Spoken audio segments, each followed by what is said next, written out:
बघा, हे दबावाचे विषय असतात, हे कौटुंबिक विषय असतात.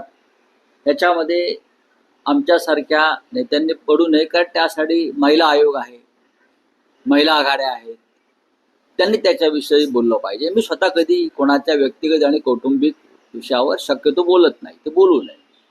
पण तुम्ही ज्या मंत्र्यांचं नाव घेतलं, संजय शिरसाट आणि त्यांचे एक चिरंजीव आहेत, त्यापेक्षा भयंकर प्रकरण जे असं आहे, या महाशयांनी संभाजीनगर मधलं एक वेदांत नावाचं हॉटेल आणि त्याची प्रॉपर्टी, बरं का, वेदांत म्हणून जे हॉटेल आहे, कॉर्पोरेशन लिमिटेड हॉटेल,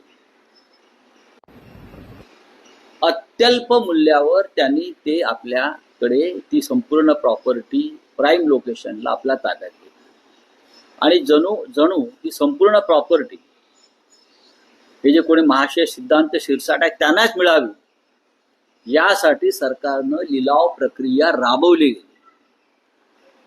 67 कोटी रुपयाला, साधारण 67 कोटी रुपयाला, ही 67 कोटी हा आकडा लहान नाही तरी सुद्धा एका मंत्र्याच्या मुलाकडे 67 कोटी रुपये आहेत, जो सामाजिक न्याय विभागाचा मंत्री आहे, गोरगरिबांना मदत करणारं जे खातं आहे त्याचा हा मंत्री आहे.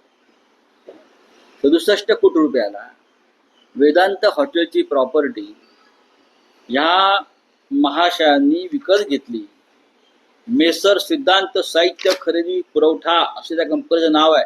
मेसर सिद्धांत मटेरियल प्रोक्युरमेंट अँड सप्लायज या कंपनीनं लिलावामध्ये ही प्रॉपर्टी विकत घेतली आणि ती प्रॉपर्टी त्यांना मिळावी मूळ किमतीपेक्षा कमी पैशात, म्हणून ही लिलाव प्रक्रिया अत्यंत बेकायदेशीरपणे राबवण्यात आली. म्हणजे इतर जे टेंडर भरणारे लोक होते त्यांना विशिष्ट रक्कम, म्हणजे अगदी कमी डिफरन्स दाखवण्यात आला. हे आता ह्याच्यावरती हळूहळू येईल सगळं. तरी मी सांगतो, एक मंत्र्यांचा मुलगा, त्याचा काही आगापिछा नाही, फार महान नाही, उद्योग क्षेत्रात नावलौकिक नाही, 67 कोटी रुपयाला संभाजीनगर मधल्या प्राईम लोकेशनची प्रॉपर्टी विकत घेतली जाते. या महाराष्ट्रामध्ये कुठून आले पैसे? कुठल्या टेंडरिंग मधून आले? कुठल्या कमिशन दलाली मधून आले? एकनाथ शिंदेनी पैसे दिले की अमित शहानी दिले? जे 50-50 खोके आए थे उनको ज्यादा मिला क्या? अशा अनेक गोष्टी एक ऑप्शन सगळं आहे. गेला 67 कोटी रुपये मंत्र्याचा मुलगा हॉटेल विकत घेतो. तुमची मुलं बाळं घेऊ शकतात का? या महाराष्ट्रातली बेरोजगारांची संख्या जी पाहता, म्हणजे मंत्र्यांची मुलं 100-100 कोटीच्या प्रॉपर्टी विकत घेत आहेत.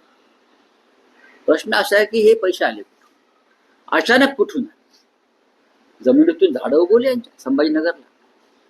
आणि मंत्री कुठल्या खात्याचे? तर सामाजिक न्याय, सोशल जस्टिस.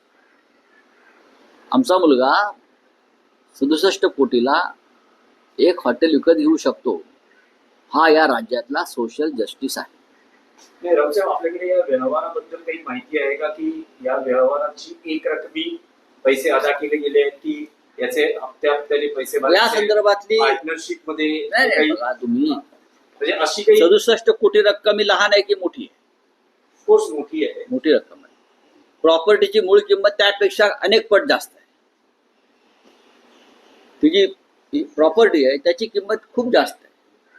पण ही प्रॉपर्टी 67 कोटीला हे कोणी सिद्धांत संजय शिरसाट नावाचे ग्रस्त आहे त्यांना दिली. हे कोण असं? त्याची माहिती घ्यावी. अंबादास दानवे जे आमचे विरोधी पक्ष नेते आहेत, त्यांनी या संदर्भातली सगळ्या प्रक्रियेमध्ये कसा घोटाळा झाला त्या संदर्भातलं सविस्तर पत्र सरकारला लिहिलेलं आहे. आणि लवकरच मी कालच अंबादास दानवे यांच्याशी चर्चा केली. म्हटलं हे प्रकरण तुम्ही समोर आणलं पाहिजे. या महाराष्ट्रामध्ये मंत्री आणि त्यांचे कुटुंबीय कशा प्रकारे लूट करतायत हे जनतेला कळू द्या. जनसेवेसाठी वगैरे माननीय बाळासाहेबांच्या विचारासाठी ज्याने पक्ष सोडला, बरं का, आणि आमची शिवसेना खरी हे जे काय सांगतायत ती खरी का तर अमित शहानी आणि देवेंद्र फडणवीसांनी त्यांना महाराष्ट्र लुटीचा परवाना दिलेला आहे.